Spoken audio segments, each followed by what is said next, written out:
Dieu est-il, comme le dit Spinoza, l'asile de l'ignorance? Thèse, l'idée de Dieu rend compte de tout, mais n'explique rien. Elle n'a jamais fait progresser la connaissance. Antithèse, c'est parce que l'homme a toujours combattu l'ignorance qu'il en est venu à concevoir l'idée de Dieu. Thèse, il est juste de dire que Dieu est l'asile de l'ignorance. En effet, Dieu est à double titre l'asile de l'ignorance. Les esprits crédules, en croyant en lui, conservent leur naïveté. Les esprits savants, en l'invoquant, se gardent bien de reconnaître les limites de leur savoir.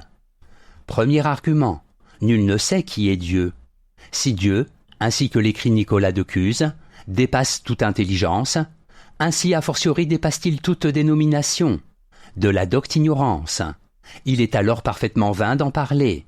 Mieux vaut avouer sa totale ignorance que de s'évertuer à réfléchir sur un problème que l'on sait, d'entrée de jeu, être sans solution.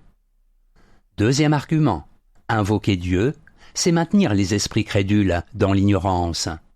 La science, ne comptant que sur la seule raison humaine, ne cesse de reculer les limites de la connaissance. L'homme ne serait jamais parvenu à dominer la nature s'il s'était contenté de penser qu'une épidémie exprime la colère de Dieu, que s'il lui arrive malheur, c'est qu'il a peut-être offensé l'être suprême. De telles explications relèvent de la pure superstition. Troisième argument, l'humilité est la mère de toute connaissance vraie. Même si saint Augustin, dans ses Confessions, ne cesse de rappeler la petitesse de l'homme au regard de la grandeur divine, il ne possède pas cette vertu qui appartient à l'homme de science, l'humilité. Ce dernier connaît les limites de son savoir. C'est en quoi il est plus savant que le théologien, lequel ignore qu'il ignore, et croit pouvoir connaître ce qui est inconnaissable. En bref, l'esprit crédule trouve en Dieu une explication à tout et demeure ainsi dans l'ignorance. L'esprit savant, qui se perd en conjectures sur Dieu, n'élargit nullement le domaine des connaissances positives. Antithèse, Dieu n'est pas l'asile de l'ignorance.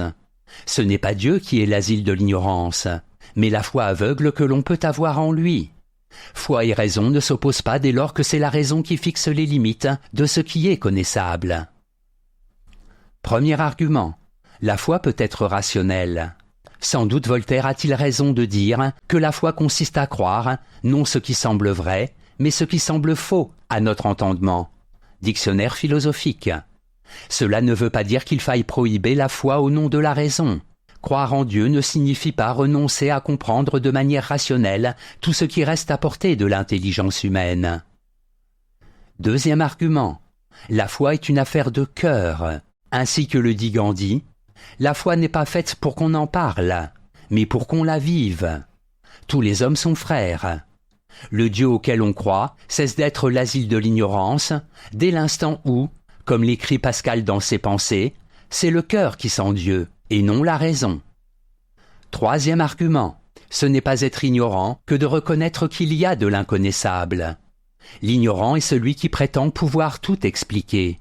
Or l'intelligence humaine est incapable de savoir ce qu'est précisément la vie. Comment la pensée en est venue à l'homme? Comment on en est arrivé à concevoir l'idée même de Dieu? N'est pas ignorant celui qui voit en Dieu un principe supérieur dépassant les limites de l'entendement. En bref, Dieu n'est asile de l'ignorance que pour celui qui rejette la raison au nom de la foi. On peut croire en lui et cependant tenter de toujours repousser les limites de ce que la raison peut connaître. Synthèse. Kant, dans La religion dans les limites de la simple raison, écrit « Dans une religion universelle, il n'y a pas de devoirs spéciaux à l'égard de Dieu, car Dieu ne peut rien recevoir de nous, et nous ne pouvons agir ni sur lui ni pour lui. Ignorants sont les esprits qui, d'une part, se soumettent aveuglément à la foi, et d'autre part, se font de Dieu une idée qui, d'une manière ou d'une autre, renvoie toujours à l'homme et aux limites de son entendement. Penser qu'il existe un principe supérieur présidant à l'ordre de l'univers ne signifie pas que l'on croit en un Dieu dont la simple évocation suffit à tout expliquer. Dieu devient l'asile de l'ignorance dès l'instant où la foi brime la raison, l'empêche d'éclairer de ses lumières le chemin que les hommes ont à parcourir.